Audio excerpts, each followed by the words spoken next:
शिव केवल एक देवता नहीं है, वे ऊर्जा के वह असीम केंद्र हैं जहाँ से पूरे सृष्टि का संतुलन जन्म लेता है। उनकी जटा से बहती गंगा हमें यह सिखाती है कि जब जीवन की धारा बिखरने लगे, हालात गंभीर हो, समय कठिन हो, तब हमें धैर्य रखना चाहिए और उसी जीवन की धारा में सरलता से अपने भीतर समाहित हो जाना चाहिए। शिव की समाधि हमें यह बताती है कि असली शक्ति बाहर नहीं है, वह हमारे भीतरी लेवल पर ही है, हमारी भीतरी चेतना में ही है, जिसे हमें जानने की आवश्यकता है, जिसे हमें पहचानने की आवश्यकता है।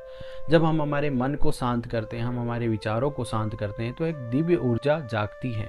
उसी ऊर्जा से हम एक नई दिशा की ओर बढ़ते हैं। हमारे भीतर के भय, भ्रम, अंधकार मिटकर हम एक सरल और सहज जीवन की ओर बढ़ते हैं। शिव का त्रिनेत्र हमें यह संदेश देता है कि हमारी दोनों बाहरी आंखें सिर्फ रूप को देखती है, रूप को पहचानती है, और आंतरिक दृष्टि हमारे सत्य को पहचानती है और हमें आत्मज्ञान की ओर लेकर जाती है। जब हम अपने आप को पूर्ण रूप से स्थिर कर लेते हैं और शिव को समर्पित कर देते हैं, तब जीवन में संतुलन आता है, प्रकाश आता है और एक नई ऊर्जा शक्ति का उदय होता है। शिव हमें सिखाते हैं कि जीवन का सार बाहरी आवरण में नहीं है, बाहरी वातावरण में नहीं है, वह आंतरिक दृष्टि की जागृति में है, जिसे हमें जानने की, जिसे हमें पहचानने की जरूरत है। जब हम अपनी ऊर्जा को केंद्रित कर लेते हैं, मन को स्थिर कर लेते हैं, ध्यान की अवस्था में आ जाते हैं, अपने आप को जान पाते हैं, तब केवल जीवन चलता नहीं है, जीवन उज्जवल, सार्थक और पूर्ण हो उठता है। महादेव की कृपा से आपका मार्ग सदैव प्रकाशमय रहे। हर हर महादेव।